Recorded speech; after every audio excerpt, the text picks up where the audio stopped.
This is ContactTalkRadio.com. Consciousness in action. And you are taking action into your consciousness by tuning into Contact Talk Radio. And on TuneIn.com, Hing.fm, and UpSnap Mobile. Contact Talk Radio. Welcome to Transformations with Tara Sutphen. Tara Sutphen is the author of Blame It on Your Past Lives, Soul Agreements, and The Abenda Chronicles. Grammy-nominated audios, videos, and MP3 series. You can find these MP3 series now at tarainsight.com. Welcome to Transformations with Tara.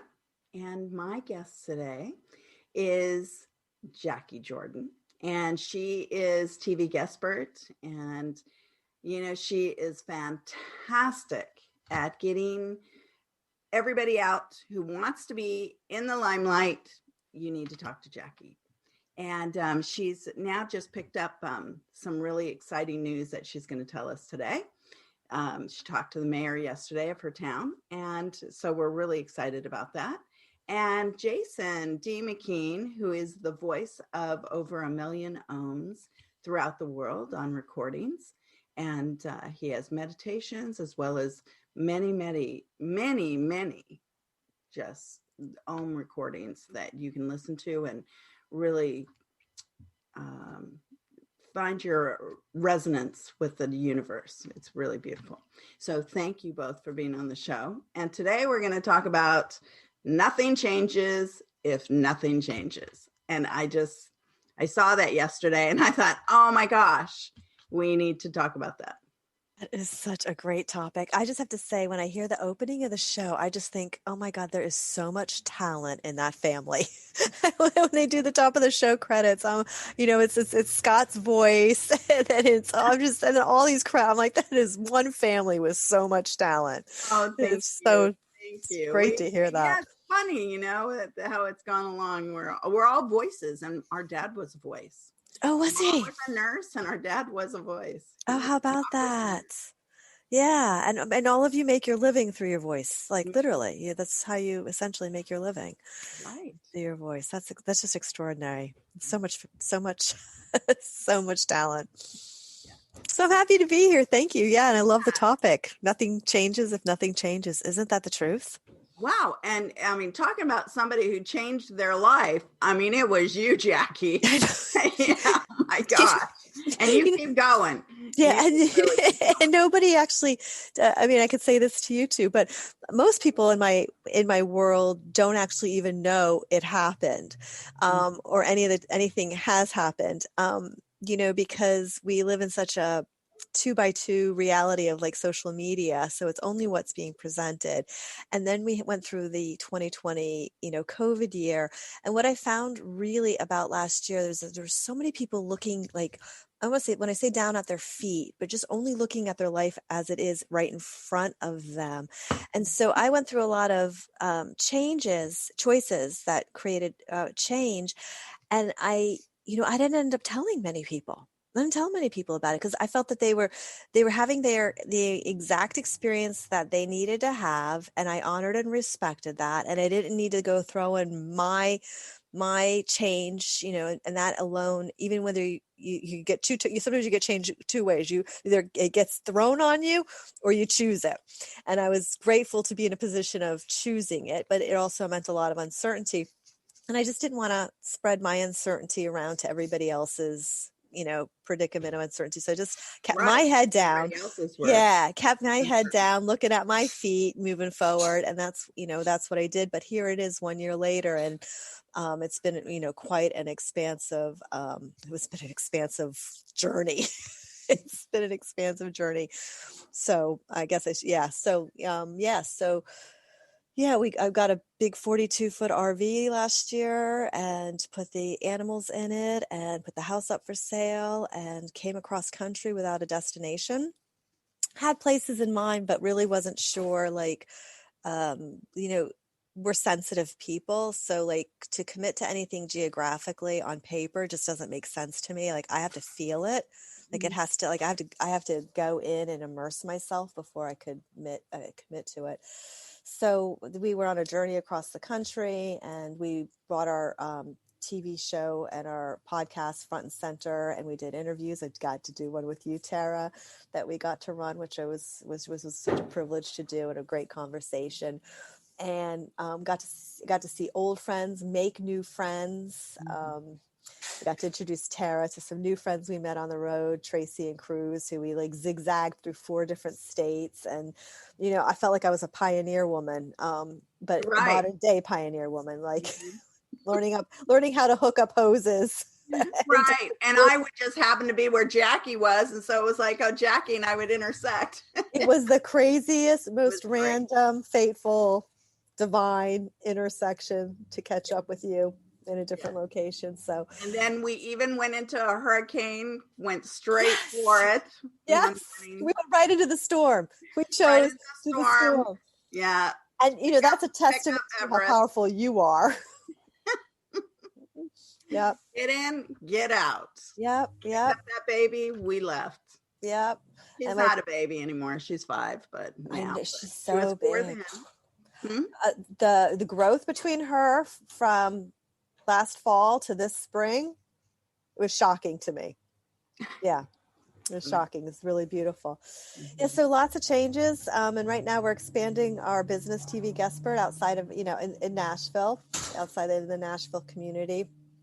And we just got the franchise license to produce a TEDx talk here in Franklin, Tennessee. So we'll be producing an event with TEDx speakers, and we'll put together a website and a committee to get, you know, speakers participating. So I just met with the mayor here, and the township's very excited about the possibility of that. So it's just been fun to, you know, throw the cards of, you know, my life up in the air and, you know, see where they come together. And they're like finally coming together. You know, there was a lot of space in between where there was that experience where you're like, oh my God, like, will this ever reassemble? Will my life ever reassemble? You know, you've got to really, like, you know, when you choose change. But I would always, for me, I would rather move into change than stay in stagnation. Like, the stagnation to me is just death. Like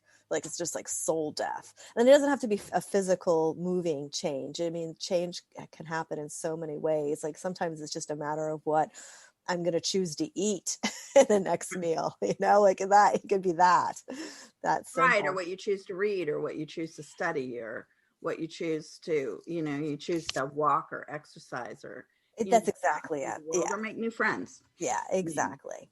Exactly. And I think, you know, astrologically, I think like a lot of because it was so significant for me in a lot of ways last year, I think that was also up for me. You know, change isn't always up for people at the same time in the same way. I mean, I think we went through a collective change, and we've conversed about that on this show a couple times, which has been fabulous. So there was definitely a collective change. And I had the sensibility in my own like meditation process for myself, like this time last year, exactly this time last year, I was like, well, I can either hold on to the branch while the water is just running down the river, or I can let go and go with it and just see where it takes me. And I kind of did that approach. Like that was the feeling and the sensation about it.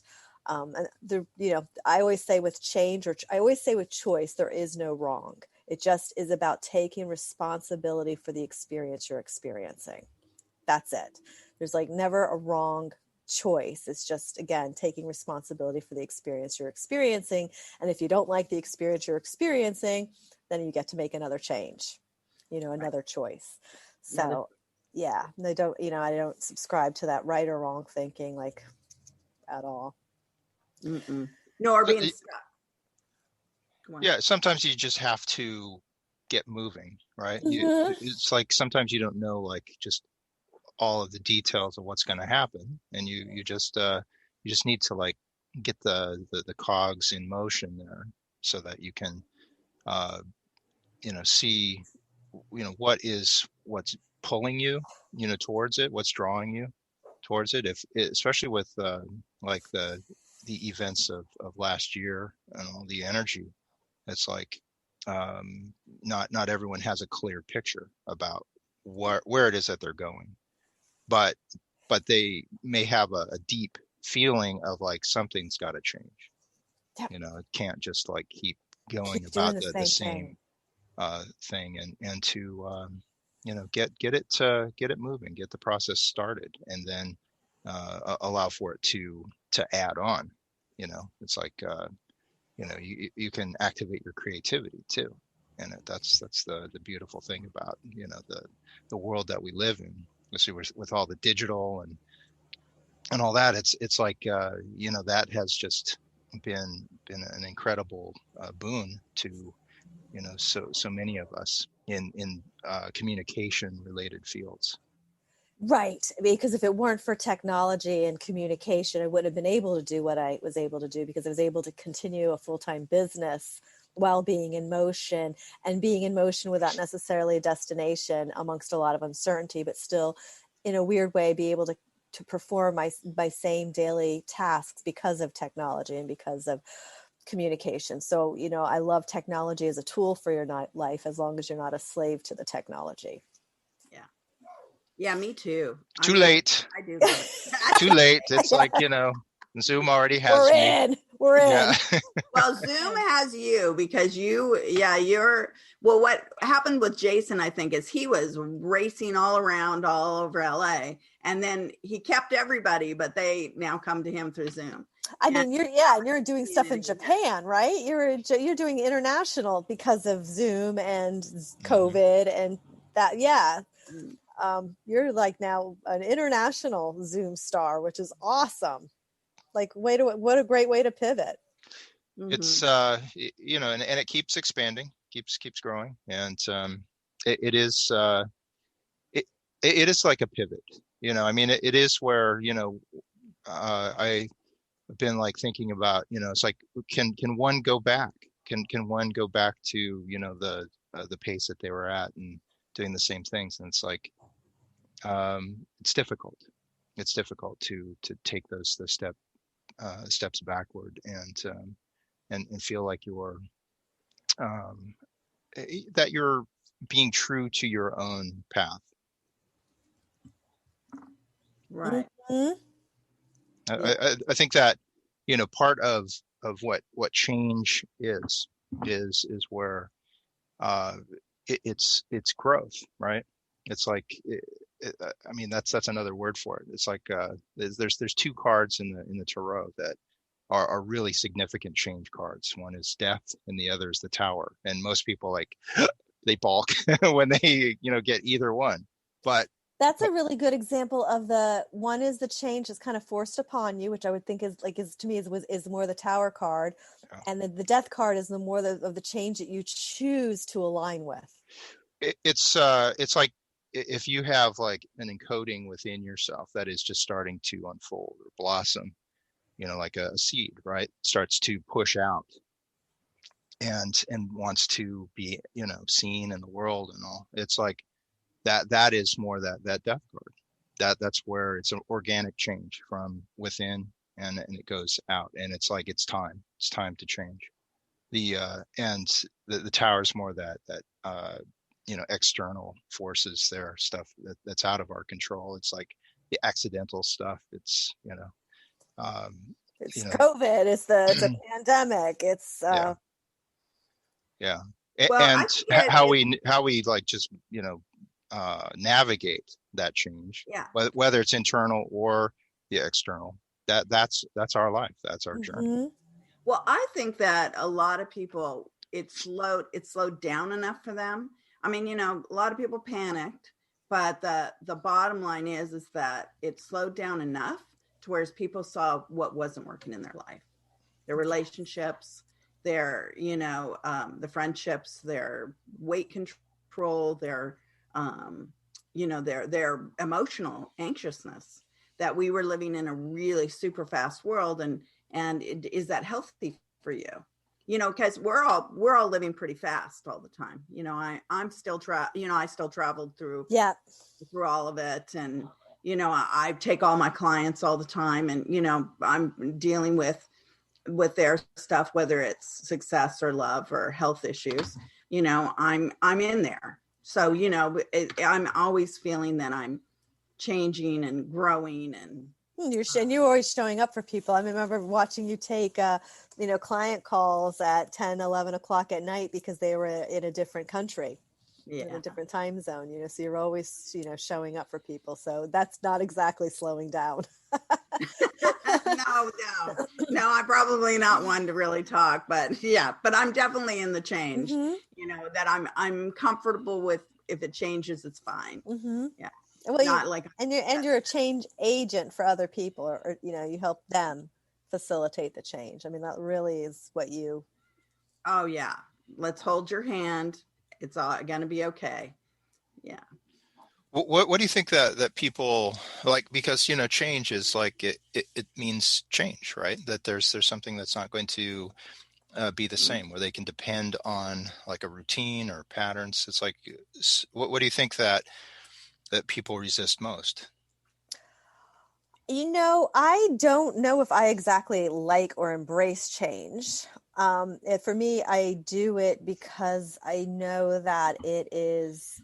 I mean, I'm always motivated by being my best and better.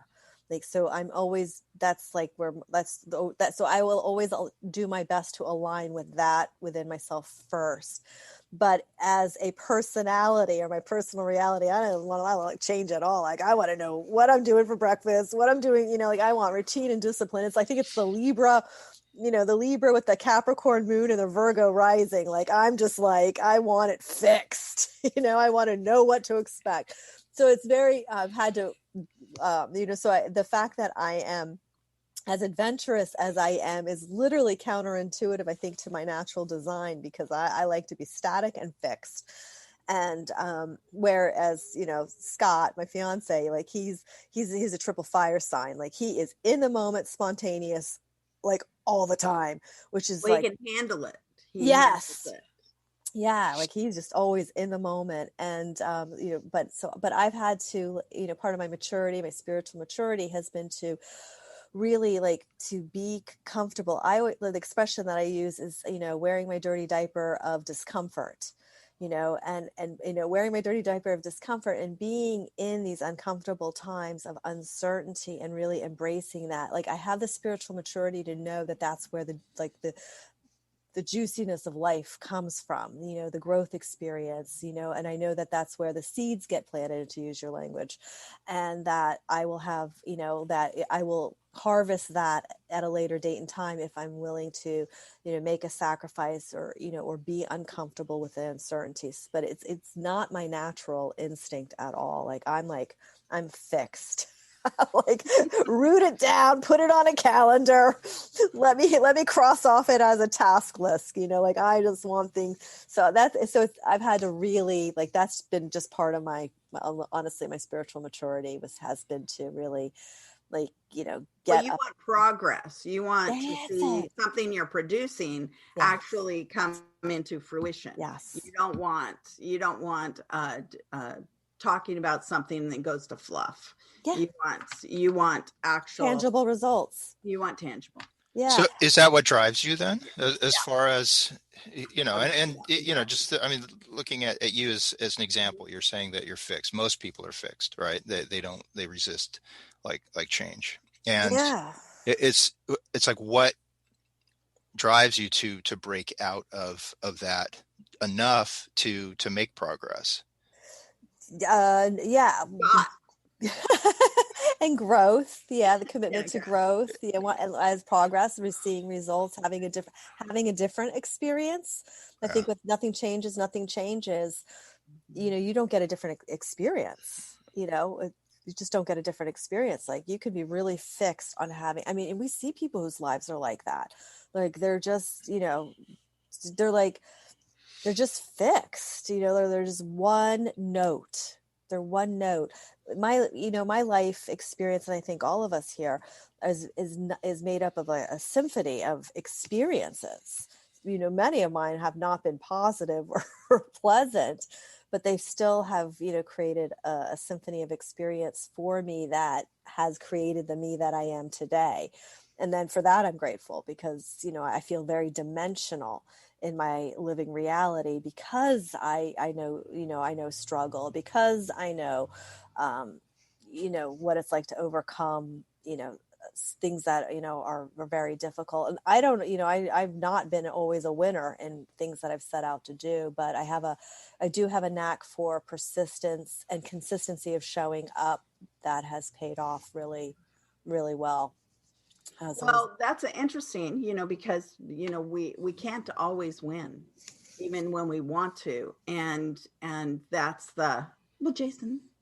Jason always won like every trophy that he ever won. Pretty much. You were one of those. Running, track, anyway. But the bottom line is that you don't get to, even if you're competitive and ambitious, you have to put it into a channel. It has to be steps into channeling into the right. Yeah, and it's not, and then there's the change also in the internal change, just that eternal alchemy of having to change and make a difference. There was a point in my life where I was a lot less comfortable with myself. Today I'm very comfortable with myself and really grateful for that. And that was applied change, like that was self-applied change in order to move from being, not at ease with myself to being, remarkably comfortable with myself. I mean, I remember the first time I went to a movie theater by myself, like I was like, right. Like that was the biggest thing in the world. Or the first time I ate at a restaurant by myself, like that was, now I gotta remember to let people in. I'm so comfortable with myself. Right. But, and it's so funny because I was just invited here with a group of women to play pickleball. I never even heard of pickleball. I didn't know what it was. It's like tennis meets ping pong, kind of. Right. Isn't it like a smaller court? Yeah. It's a good game for everybody. So I'm getting ready to go, and I'm like, the little inner child in me is like, I don't want to go. I don't want to go. I don't want to meet these girls. I don't want new friends. I like my old friends. I don't want to go. Well, I don't know if I have the right thing to wear. What if I can't play well? Like, I just all that little, like that, all that little, yeah. And I felt like, like trying to drag my kindergarten self to go play with these girls. And, but anyway, now I've been playing with them every week, and it's been a blast, so, I understand. So you stepped in. Show up. Yes. Stepped into the change. You stepped into your fear zone of meeting a whole group of new people who probably were already friends. Yep. And so, you had to. Yeah, I was like, I want to, like that little child, that inner child was like, no, I don't want to do this. I don't want to do this. No, I don't want to do this. No. But you did really good. I mean, the exercising, I mean, you always are finding gyms, and, you really went out of your way to make sure that you kept, you were keeping strong for all your circumstances. Thank you for acknowledging that. I definitely did that. It's because, at this point in our lives, we also like really know what works for what we need and what we don't want. And I there's things for me that are non-negotiable in my life, but it is like activity or fitness, like that's non-negotiable. And come pandemic, hell or high water, like I was not allowing that to be taken away from me last year. So, I did, fight hard for that, good food, good water, like those, really good elements of existence to me are just like non-negotiable in life. And that has to be primary. I really like sleep is really important to me. Like I'm somebody who needs really good sleep. I know a lot of people don't always have really good sleeping habits, but I'm like, I got to get my good sleep. Right. It is. It's true. So I'm very like, in that way, I'm very like, that continues to be a really important structure for me, because if I don't take really good care of myself, then I can't be available to other people. Like I can't come up with creative ideas and creative solutions. And I think one of the things that stop people the most from change is not like when I look at change and uncertainty and choices that I'm making or I'm lining up currently in my life, I see like there's places where I'm like, I don't know what's going to, like, I don't know what the answer is at a certain point in time, but I have the faith and the confidence that the solution will exist when I'm faced with it. So I don't have to stand all the way back here with the whole lineup of answers for the next, 3 to 6 months of my life. Like I can be back here and be like, yeah, I don't know. I can only see down the road so far, but I trust that I know how to resource or source, solutions, answers, information, learn, asking the right question, that the obstacles that I'm capable of overcoming the obstacles, because those are going to come up. Those challenges are always come up. And, but it becomes the confidence of knowing that the solution exists, or the faith that you're going to be led to the right intuitive, thing, it's perfect, and that was just a perfect example of the unfolding of running into Tara on our travels late last fall, and all the sequence of events that we both experienced as a result of just that timing. And I took on a project at that time, and Tara got to witness me kind of kicking and screaming, because I was like, I don't know if I'm going to be able to get through this. I don't know if I want to take this. It's going to be a lot of work. The resistance came right up, and just being able, for me to breathe through it, and then just reminding myself the solutions will present itself. The solution will present itself, and I feel like living with that, mantra, that belief system, Yeah, because it was quite a big project. I mean, like huge project. And, it was a controversial one, a heated one. Controversial one. It was history changing. Yeah. I mean, there's a lot of things. There's a lot of elements that were in that project. You were exactly. And so my internal resistance in the beginning, while I was considering it, was not irrational. Like it was like I had to process. And I'm a very emotional person. Like I have to process everything. I mean, when we talk about change has cycles. Like life has so many cycles in it. But I'm a person who has to process. Like I have to grieve something. Like I have to grieve a change. There's nothing, maybe this is the Libra in me, but I never go for something without grieving what I let go of to reach for something else. Like that's just me. Like I have to, I know some people don't have to do that. Well, there's the depression, when we look back, you can either look back at and be thankful for everything that you were given, or you can look back at it and kind of pick it apart and see what didn't work and be sad about it. So you have to just kind of because your feet are now. They're not in the future, and they're not in the past. So what is happening right now in your life, and how have you come to this junction, because we're all in intersections, and we can all take the high road or the low road. That's it. You either take them, you take the high road, you take the low road. You have that choice. Each and every day, we have that choice. So in the future is usually anxiety. So, we're anxious that we want to control something. We want to control the people we know, the people we're with, the people that are anywhere in our sphere. And it goes down to even a grocery clerk, that if they're nice to us or not. Everything is like set. We have these expectations. Stay in the now and know that we're going to make the right choice, because we're going to take the high road, so that's the bottom line. Yeah. It's so true. It's so, that's so well said. Yeah. So it's really, and I understand that. That's really good, to kind of let everybody know about how, because everybody feels that, that the past, you try to think of how your life was like before the pandemic. Was I living a great life? So many people were in such turmoil, hated their jobs, hated that they had to be in drive time, gosh, on the 405, all those people who are probably back on the 405 now. I think you were exactly right about that. Yeah. But traffic and that sort of thing. What are you willing to change? Because, we all have this opportunity to change.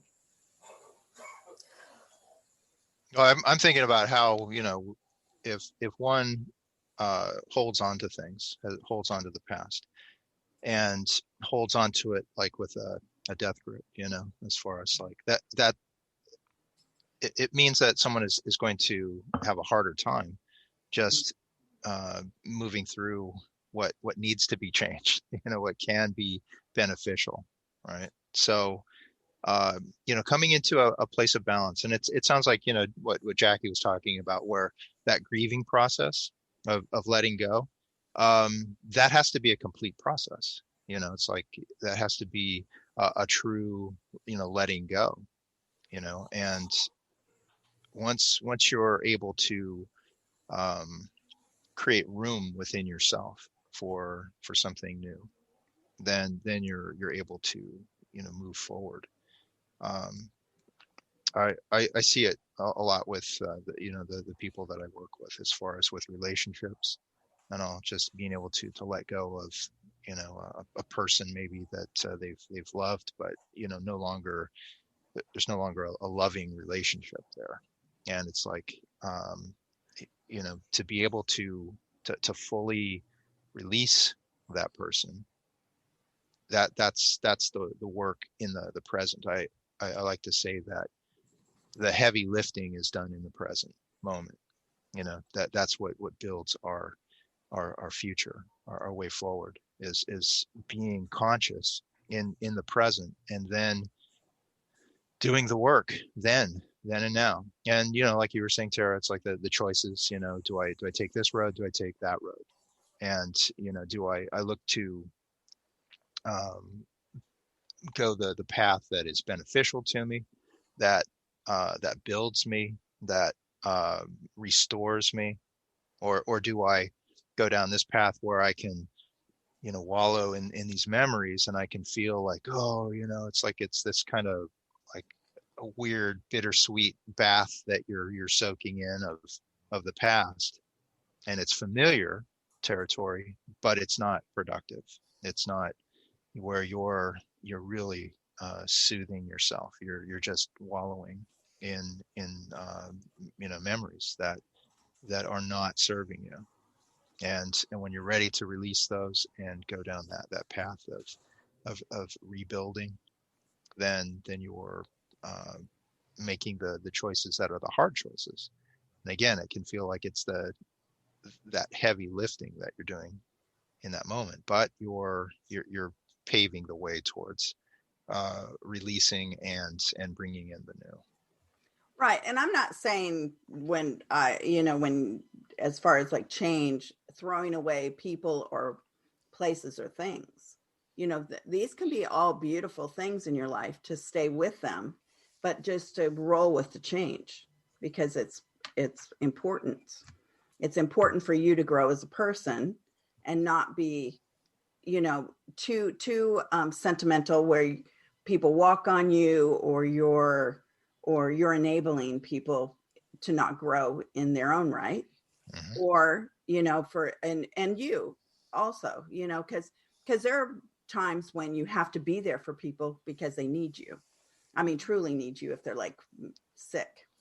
But if they're able-bodied, everybody has to get up and do their own life, period.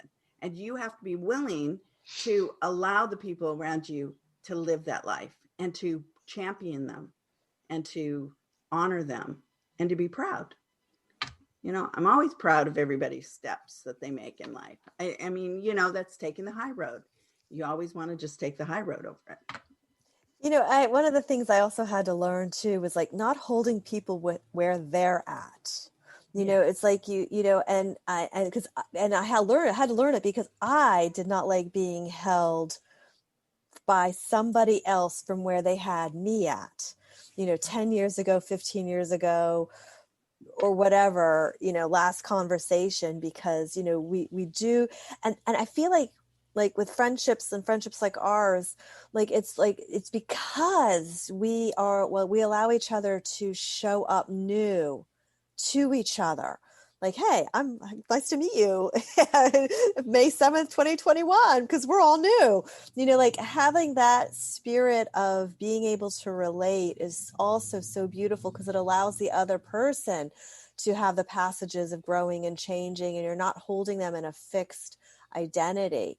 And I think that is also so significant and so important. And because we advocate through our each of our professions, we advocate people's growth. I think we have we have capacity for that, but I don't always know that that is something that people allow other people to do, is to grow and change and really embrace that person's new identity or new relationship to themselves. And we see that a lot in family relationships, but I think it's just a habit we have in culture of just trying to hold people where we know them at. Yeah. And that's, I think that is one of the causes that deadens relationship growth, is holding people where you think they should be at. Right. Some past sentiment, really. Mm-hmm. Whereas, you are great at championing people. I use that word a lot. Yeah, exactly. Yeah, because that's what you do for a living. You point out, okay, that doesn't work, this doesn't work, that doesn't work. Well, that self-doubt, let's just kind of throw that away and get into what you need to do for however you want to present yourself, because you're the ultimate in that, is helping people present themselves well. Yeah. So that's part of the change in so many people, if they want to do that. Yeah. And then people are allowed to redeclare themselves. Yeah. I think that's what's so, social media has allowed that in many ways, at least on one level. I think you would have done it no matter if social media had been there or not, because we were doing all of the publishing when, way before, just to think, Jason, all those, that typesetter and our big, huge Oscar that took up a whole room, our computer that was $100,000 computer took up a whole room. Nobody could go in there. It couldn't be stirred up any dust, no carpeting in the room. Nothing else could be in there but the computer. I remember visiting you guys up in Agora Hills. But you would have done it. You would have totally done it. Yeah. But we've had, we watch the social media where, it's just fantastic. Mm-hmm. It's fun to do so much. It's really come in such an incredible way, really.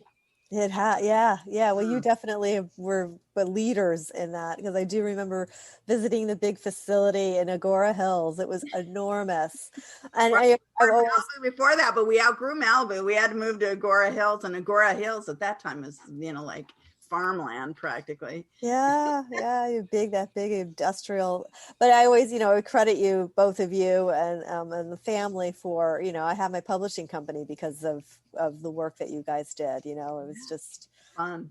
Yeah, it kind of led me down that path. Mm-hmm. Yeah. So and that's it's such pride that it's to spark your interest in this world, to help people get to their next level. That's what we're all here to do. Mm-hmm. Lovely. Yeah. And that's definitely part of that, the change we're talking about, that whole self-identity change that, you grow, you change, you shed. Yeah. Do you find, Jackie, that when you're working with a client, let's say, right? When you're working with a client that, there's a makeout session there. Natalie and Tara. Beanie wanted to say hi. Hello, Beanie. Anyway.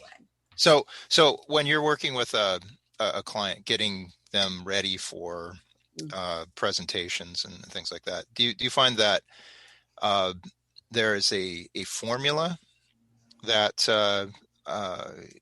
is it's apropos for everyone, or is it something that is like an individual type of like you look to see how quickly they can respond to things that they need to change within themselves? So that's a perfect example. So I have a client. It's very funny. So I have a client. This happens a lot, but we aggregate opportunities. So the first thing I do with a client is I want to know what their end goal is. Like, what's the end goal? Like, is it you want to be Oprah, or you want to be on the Oprah Winfrey show? You want to be, I don't care what it is. I just want to know what the goal is so that we put the effort in that direction. And then we back up into the steps. But what I am always surprised about, and I wrote about this in Heartfelt Marketing, Allowing the Universe to Be Your Business Partner, was how many people can't show up for themselves for the goals the outcomes that they desire. And I have this conversation on a regular basis. So clients will, they pay us, a good fee, a healthy fee. And, they think that their work stops there. I'm paying you, your company, so you do the work and make it all happen for me. But that's not really how it works. Like, we can aggregate the opportunity, but the client needs to show up for it. And showing up requires a lot on the client's part to do it. And so I can't tell you how my occupational hazard is that I can create the opportunity, but not all people are capable of showing up for it. And they have all sorts of little tricky, little self-sabotaging ways to avert the ability to show up for something. And it's really funny to watch the games people play with themselves. And of course they want to project it on us, like, well, where's the next? Well, there's the next. I'm like, we got to go back to the last. Like, what happened there?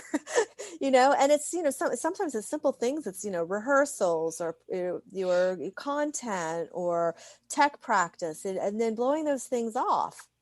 Mm-hmm. And, and as Tara, complimented me as the gift of presentation. Well, a lot goes into showing up to present, and you both know this because you do this and you're professionals, but it's not it. I mean, I work with people at the top of their game, and they say that they want this, they're paying for it, and they don't show up. Mm-hmm. And I need to send them back to the two of you. Shoots and ladders. Yeah. Well, I do make the MP3s so that, they can listen 60 or 90 times because, there are things that people have said to us in our life. There are things that have been done to us in our life that really knock people off their game. They don't think that they can accomplish something. And they're simple little tasks. It's simple. Yeah. Like, they don't like to brag about themselves. They think that they're big-headed. They can't go past their parents' ways of earning money. They can't, their father was always stern when they, did anything or tried to perfect anything. Whatever it is, it's really interesting. Our human nature is so fascinating, isn't it? It is. We're such fascinating creatures. Yeah. So I recently, had a conversation with a client. We're a book publisher for her, got her, a great appearance. We need things sometimes in incremental steps in order to get to the big goal.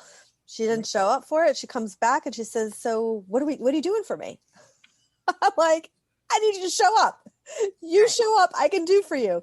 So it's very, and it's not a complaint on my part. It's more of this real curious compassion for our self-humanity, that we do desire change, but we're not really willing to take the risk, or we haven't committed inside to take the risk to do it. I know the biggest fear that I deal with in my business is people's fear of exposure, because even if they want the exposure, the fear, you're nothing will make you feel more out of control than putting yourself out there, because you have no control over anyone's reaction to what you do. Your peers, your family, your spouse, your professional industry. I mean, if you put yourself out there as an author, an expert, that's risky. It's a huge risk. Who do you think you are? Or who do I think I am? The imposter syndrome all comes up. So I have tried. So I don't say it as a complaining part. I say it from a great compassion part, and I've had it myself. I've written about it myself. I was on a magazine cover many years ago at the Women's World at the checkout stand, and I had nightmares leading into that, weeks and weeks of nightmares, just like pain in the stomach, waking up going, oh my God, people are going to see me. What are they going to think? And just getting over that. But it's a rite of passage, it's a rite of passage. And, the more you do it and the more you put yourself out there, the more, Teflon you become, because you become, if you grow into it, more inner confident in your expression. But people, it's I don't put, it is a risk. Did you ever like pick up a magazine in line there with your face on it and just I did. look around, see if anyone's like noticing? It's like, hey, that's you, Jason. Like, is it? Did the whole moment. I stood there, and Angelina Jolie was on a cover, Jennifer Aniston. There's Jacquie Jordan, and I was like, and I did. I kind of picked it up. Good company. I mean, who knows if that would ever happen again.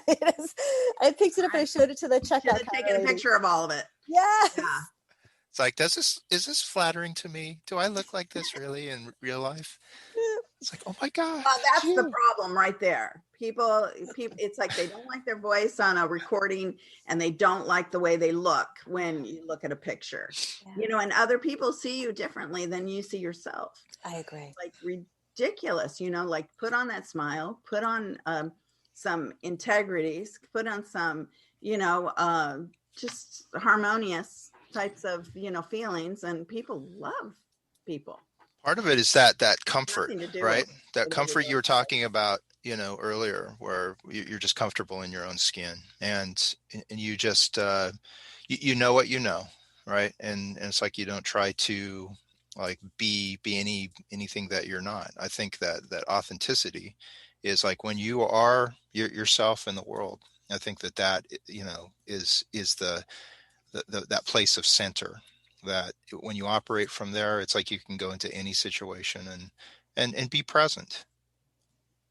And I think authenticity happens with a lot of micro alignments through your choices of your day, being present. Like you micro align with authenticity. I don't think you major align with authenticity.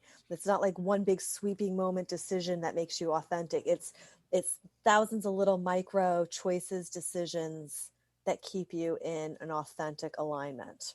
Granted, one thing can throw you off, right? It's like someone, you read a review or something like that of a book or something, and it's just like you've got 20, that say, oh, it's amazing. And then one that says, ugh, who's this person? And it's like, what?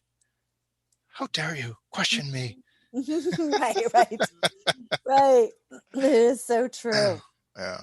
It is so true. And I think the more authentic and true you are to yourself, you have such an extraordinary, your BS detector becomes extraordinary, off the charts, because if you're not lying to yourself, the rest of the world has not got a chance to lie to you.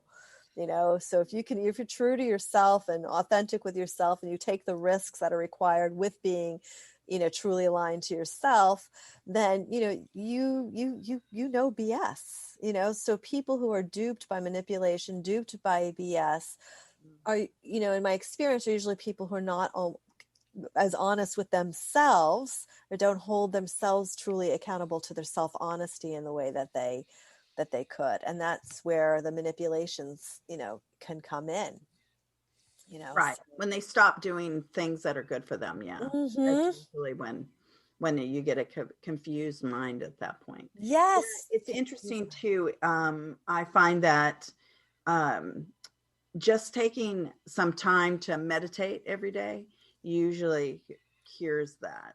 Puts you back into the zone of listening to yourself, listening for what works in life for you.